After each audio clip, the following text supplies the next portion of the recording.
Instalar este tema en este momento en la Argentina y en este congreso nos parecía como muy importante, y tengo el privilegio de acompañar a Juan Pablo Viar, abogado, especialista en cuestiones de violencia familiar, maltrato infantil, de hace muchos años, que integra SADMI, que es la Asociación de Prevención, la Asociación Argentina de Prevención del Maltrato Infantil o Infanto-Adolescente, Infanto-Juvenil. Y Juan Pablo viene, con una trayectoria muy larga de acompañamiento de sobrevivientes y ayudar a pensar algunas cuestiones desde lo jurídico, y desde lo jurídico el acompañamiento de las y los profesionales que trabajamos en estas cuestiones. No sé si saben, algunos más, otros menos, hace muchos años que se ha instalado un movimiento que tiene que ver con las persecuciones de los profesionales que estamos involucrados en temas de violencia, ¿no? Y esto se viene como recrudeciendo al punto tal que generó como un apartamiento de muchos profesionales o equipos que ya no quieren tomar o atender ciertas situaciones, en maltrato infantil y en abuso sexual claramente, ¿no? Invocan determinados fundamentos, pero en el corazón y en el fondo hay, los miedos a las demandas, los reclamos y a la soledad y al abandono, no solo del Estado, sino de los equipos de los cuales integran esos profesionales, ¿no? Entonces, desde allí pensamos, aprovechando que el Congreso se hacía en Cava y que nos era más fácil poder acceder a él como otras personas, invitarlo con la responsabilidad también de que quienes están aquí de los foros lo abran a las localidades y a las ciudades, ¿no? de las provincias de donde venimos, como para poder pensarlo e instalarlo también allá, ¿no? Así que Juan Pablo, tienes la palabra. Se habla de tres tipos de victimización. Una es la que sufren las personas, hablando de violencia familiar en general, y lo podemos extender hoy que nos queda claro que el límite de dentro y fuera de la familia no es un límite tan rígido como pensábamos hace años, a diferentes situaciones de vulnerabilidad. Pensamos en una situación de victimización primaria, que es cuando la víctima y su grupo familiar la padece. Una situación de victimización secundaria, que es la que de alguna manera generan las instituciones con un trato inadecuado, ¿sí? Muchas veces las tintas están cargadas con el sistema jurídico, con el servicio de justicia, pero no solamente el servicio de justicia revictimiza, ¿sí? Y finalmente la victimización terciaria, que es la que padecen profesionales y operadores que trabajan con las víctimas. Este movimiento que citaba Lourdes, denominado backlash, que es interpretado como contraola, es una traducción, o como latigazo. Más nos suena como un latigazo, duro, permanente, y que tiene especial fuerza en Argentina y en España, por ejemplo. Tiende a desacreditar todo el habeas teórico construido durante mucho tiempo en relación al maltrato infantil y a la violencia familiar en general. Esto ha generado,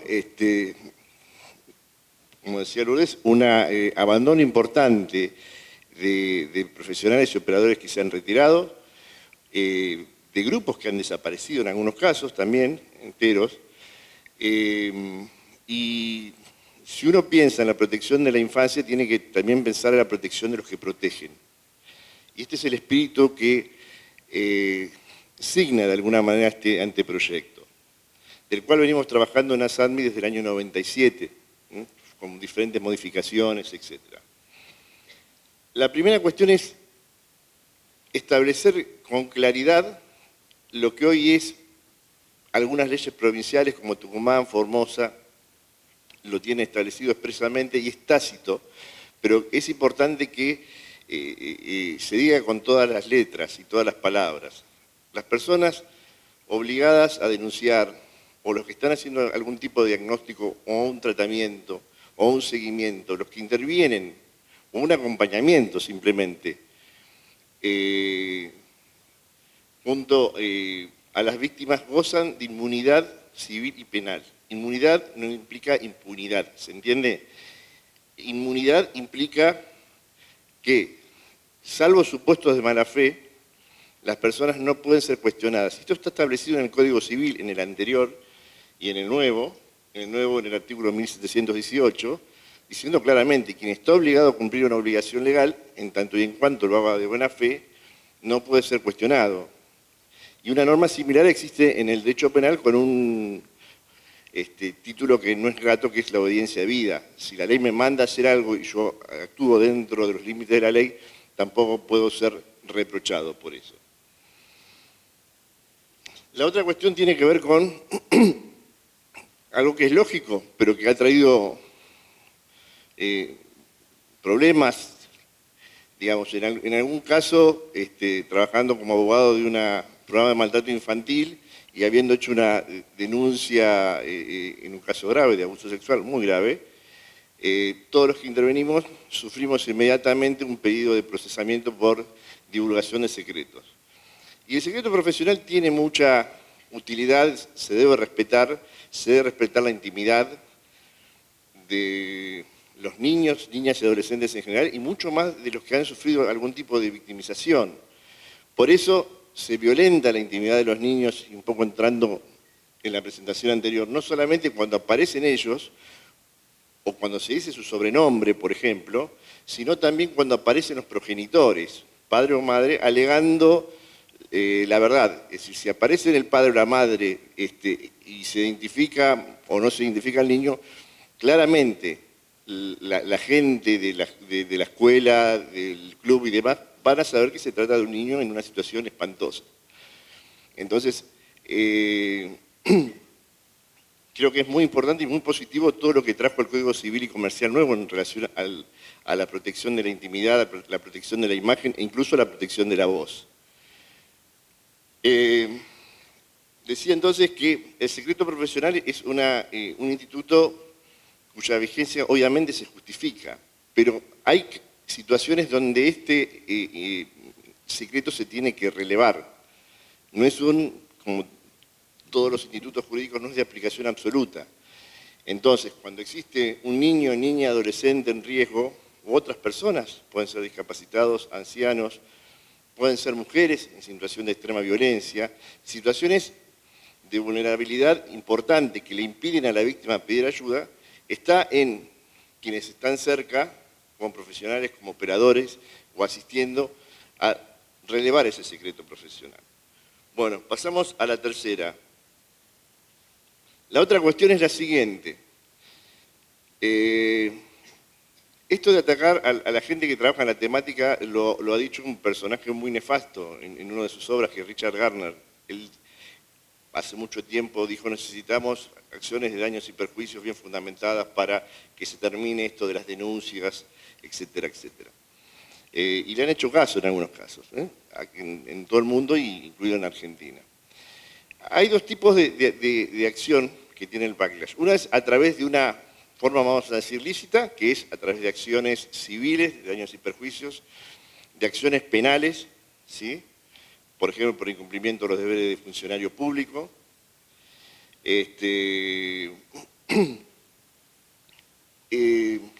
denuncias en colegios profesionales, y lamentablemente algunos colegios profesionales de psicólogos reciben con los brazos abiertos, así literalmente, este tipo de denuncias. Porque entienden, desde concepciones muy antiguas, que el psicólogo no puede salir para nada y por ningún motivo de lo que dentro del consultorio. No cuestionan, incluso con trabajos escritos y publicados o presentados en Congreso, que la actividad de los psicólogos termina cuando el paciente se va, sea lo que fuere que haya expresado ese paciente. Entonces, este es un tipo de acciones, es decir, las acciones civiles, acciones penales, acciones administrativas, pero hay otro tipo de acciones que permiten de última alguna defensa, defensas que son costosas desde el punto de vista económico, desde el punto de vista moral, vamos a decir, altamente costosos, ¿sí? Profesional, porque evidentemente trabajar con a veces una o dos demandas cuesta, es complicado y evidentemente limita un trabajo que de por sí es pesado, ¿sí? Aún en condiciones óptimas de trabajo, esto hay un desgaste profesional llamado burnout, que obviamente es acelerado cuando existe una denuncia, una amenaza. Y hablando de Internet sabemos tiene cosas buenas y cosas malas. Es el camino al cielo y al infierno. Si uno hace una evaluación, algunos dicen que el 70-80% de Internet es basura, dicho en un sentido amplio, y del resto se podrá obtener algunas cuestiones positivas. Y ha favorecido la comisión de viejos delitos y ha favorecido la comisión de nuevos delitos, como el setting que recién hablaban. Yo quería decirle al colega de Córdoba que en un caso aquí de que está el doctor en la capital, en una situación de una estudiante de Derecho, ella recibió la denuncia, formuló una denuncia, era un exnovio que había difundido imágenes íntimas, en la Oficina de Violencia Doméstica se tomaron medidas desde la ley de protección contra la violencia familiar y la ley 26.485, en el sentido de disponerse judicialmente que se abstengan en lo sucesivo de alterar de alguna forma la tranquilidad espiritual, etcétera, de la persona. Y aparte, en Capital Federal tenemos algo que los porteños no utilizamos, que son las contravenciones. El setting puede ser considerado, no como un delito, pero como la contravención y una puntualmente que es el hostigamiento, que está en el artículo 52. Pero, como usted decía, hace falta que estos nuevos delitos sean tipificados y sean incorporados al Código Penal. Algunos dicen, bueno, pero Internet es ingobernable. En otros países la han gobernado y han aplicado leyes muy claras y la libertad de expresión, que ha sido el fundamento de permitir la libertad absoluta, sabemos que también tiene sus límites. Lo que nosotros planteamos es, un juicio de daños y perjuicios puede llegar a durar lo que se llaman los juicios de mala praxis, mal llamada mala praxis, años, estamos hablando de 10 a veces, ¿sí? Si la persona que está bien, toda la gente tiene derecho a ir a la justicia, el derecho a ir a la justicia es mayor que el derecho en sí, ¿sí? A la justicia van los que tienen razón, los que creen tener razón y los que saben que no tienen razón pero quieren tener una ventaja, ¿sí? Así lo explicaba un viejo profesor de Derecho Procesal. Entonces, no hay nadie que le impida a una persona reclamar a través de una demanda. Lo que nosotros planteamos es que el profesional, el operador, el acompañante demandado pueda oponer esto como una excepción previa. La excepción previa es una defensa lo suficientemente fuerte como para que lleve a la convicción del juez que no es necesario abrir el juicio a prueba o a toda la prueba y pueda definirse en un plazo mucho menor, ¿sí? De la misma manera que la prescripción, por ejemplo, cuando hay una acción que está agotada porque el paso del tiempo fulminó el derecho, ¿no? Entonces, también proponemos esto, ¿sí? Esto es para los abogados, ¿no? Como todas las leyes que tienen que ver con la violencia familiar, incluyen normas de forma y normas de fondo, es muy difícil separarlas. Y para todos, las normas de fondo son de la nación y las normas de forma son de las provincias, ¿sí? Vamos al 4. Bueno, aquí estamos ampliando o estableciendo quiénes pueden invocar la protección de esta ley, ¿sí?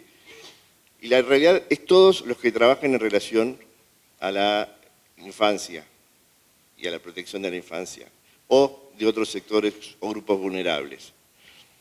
¿Sí? El ABC del mandato infanto-juvenil es la interdisciplinariedad, la interinstitucionalidad y la intersectorialidad. Por tanto, tenemos que hablar de quienes trabajan desde el área de salud, de educación, de servicios sociales, de educativos, desde la iglesia, de la educación formal, de la educación no formal, ¿sí? Desde el mismo servicio de justicia y también de los organismos administrativos de protección de derechos. Todos. Si nosotros buscamos un fundamento de este anteproyecto, lo encontramos básicamente, obviamente, en todo el bloque de constitucionalidad, o sea, la Convención sobre los Derechos del Niño, la CEDAW, la Convención para prevenir, erradicar y sancionar la violencia contra la mujer, etcétera, etcétera. Pero básicamente nos inspiramos mucho en las 100 reglas de Brasilia. Las 100 reglas de Brasilia habla de los derechos que enunciados no alcanzan. La ley debe establecer procedimientos para que los derechos se hagan efectivos y establece grupos o diferentes situaciones de vulnerabilidad. Y una persona puede acumular vulnerabilidades, ¿sí? Ser mujer en nuestra Latinoamérica puede ser una situación de vulnerabilidad. Recibir violencia también. Ser niña y ser mujer también. Ser niña, ser mujer y ser pobre, ser inmigrante. Haber sido víctima de delitos, etcétera, etcétera, etcétera. Entonces, lo que establece la ley son los estándares de protección que tiene que ver con un derecho que es el derecho que tienen todas las personas por ser tales, desde su concepción y hasta la muerte, que es el derecho a la dignidad. Hay otros derechos personalísimos o derechos humanos que tienen todas las personas. Y este derecho a la dignidad implica una adaptación de todo el sistema jurídico para el cuidado efectivo de ese tipo de derechos. El sexto es un largo artículo donde se enumeran un montón de medidas que ustedes van a ver que son medidas que no son muy diferentes a las que las leyes de protección contra la violencia familiar le otorgan a las víctimas, ¿sí? Hay un antecedente jurisprudencial de hace mucho tiempo del Juzgado Nacional de Primera Instancia en lo Civil número 26, donde en un caso de una persona sospechada altamente de haber cometido abuso sexual y que empezó a agredir, en este caso verbalmente, a los profesionales que estaban trabajando en un diagnóstico, se le prohibió el acercamiento al hospital, se le dictó un perímetro. Acá esto va mucho más en relación, digamos, a las personas que estaban trabajando en la temática, porque obviamente es medio complicado trabajar con vociferaciones y amenazas. Acá se extiende las medidas a todo tipo de acción pensando en las formas que existen, que son a través de correos electrónicos, a través de redes sociales, ni hablar a través de las páginas de internet. Hay alguna jurisprudencia que va estableciendo algún tipo de responsabilidad de los buscadores, pero no existe, digamos, una articulación o una bajada de lo que el Código Civil nuevo incorpora en el artículo 52, creo que se mencionó antes, como la tutela anticipada, o sea, la protección, la prevención de los daños, ¿sí? El artículo civil, el Código Civil y Comercial de la Nación habla de prevenir los daños y también habla de quien cause un daño debe hacer lo posible para cesar en el daño, para minorar el daño, debe reparar el daño, e incluso si A le causa un daño a B y C lo puede evitar, C está obligado también a evitar ese daño. ¿Se entiende? Si A difama a través a B, por ejemplo, de las redes sociales y demás, y C, que puede ser Facebook, puede ser Google, pueden tomar una acción, están obligados a tomar una acción, so pena de ser también responsables del daño. Suspender la aportación de armas, ¿sí? El tema de la aportación de armas no es frecuente, no es común que los jueces lo dicten, si bien tienen potestades para hacerlo, porque pueden dictar todas las medidas. Las enumeraciones de las leyes son justamente enumerativas, quiere decir no taxativas. Por tanto, el juez, en la protección de las víctimas, puede adoptar las medidas que considere, ¿sí? Las que sean convenientes conforme el caso y por la duración que sea pertinente. Con el tema de las armas hay dos situaciones. Una es, en nuestro país existe una cantidad enorme de armas, legales y muchas más ilegales, ¿sí? Con las ilegales es medio complicado tomar alguna medida directa, salvo el secuestro de las mismas. Pero con las legales hay dos situaciones, el permiso de tenencia que otorga RENAR y el permiso de portación. Hay muchísimas situaciones donde las personas denunciadas por hechos de violencia, en muchos casos de violencia de género y o violencia a los niños, lo que se suele pedir es evitar el permiso revocar el permiso de tenencia y más aún revocar la aportación. Y en algunos casos el secuestro del arma, los cuales los jueces no lo miran con mucha simpatía porque dicen, bueno, esto es más del juez penal. Hace poco un juez del sur ordenó un arresto, un juez de familia, ordenó un arresto de un señor que no pagaba alimentos, que tenía a los hijos en estado de miseria y demás. Seguramente va a venir una cámara que va a revocar eso, pero ordenó un arresto, un juez de familia. Es decir, sabiendo que su función era garantizar el cumplimiento de la obligación alimentaria. Con ese fundamento, y después de haber tomado infinidad de medidas sin poder lograr que cumpliera con el pago de la obligación alimentaria, determinó el arresto directamente. En situaciones extremas la custodia policial, ¿sí? Quienes han tenido que vivir con custodia policial saben que no es nada grato, ¿no? Pero bueno, a veces lamentablemente surge esa necesidad. Y cualquiera otra que fuera necesaria, ¿sí? Por ejemplo, no está establecida expresamente el botón antipánico o tiene otro nombre, exacto, pero todos lo conocemos como botón antipánico, que es un aparato que es muy barato y bueno, puede servir. Muchos tienen, están poniendo en los juzgados también, y el tema es que tampoco podemos vivir en una sociedad donde todos estemos con botones antipánicos, porque, digamos, sería cuestión de evitar que se lleguen a situaciones que las personas lleguen a una situación de amenaza, ¿no es cierto? Para eso hay que pensar de alguna manera en revisar seriamente nuestro sistema penal. Y algo se ha hecho con la sanción de la ley de víctimas. La ley de víctimas cambia bastante el paradigma del derecho penal. La víctima pasa a ser mencionada, pasa a tener algún derecho. Vamos a ver en lo real, en lo concreto, no en lo escrito, cómo el sistema penal abre un lugar a las víctimas, real. Cómo jueces y fiscales empiezan a comportarse conforme un ideario, una ideología muy clara, en una ley que contó con el apoyo de casi la mayoría.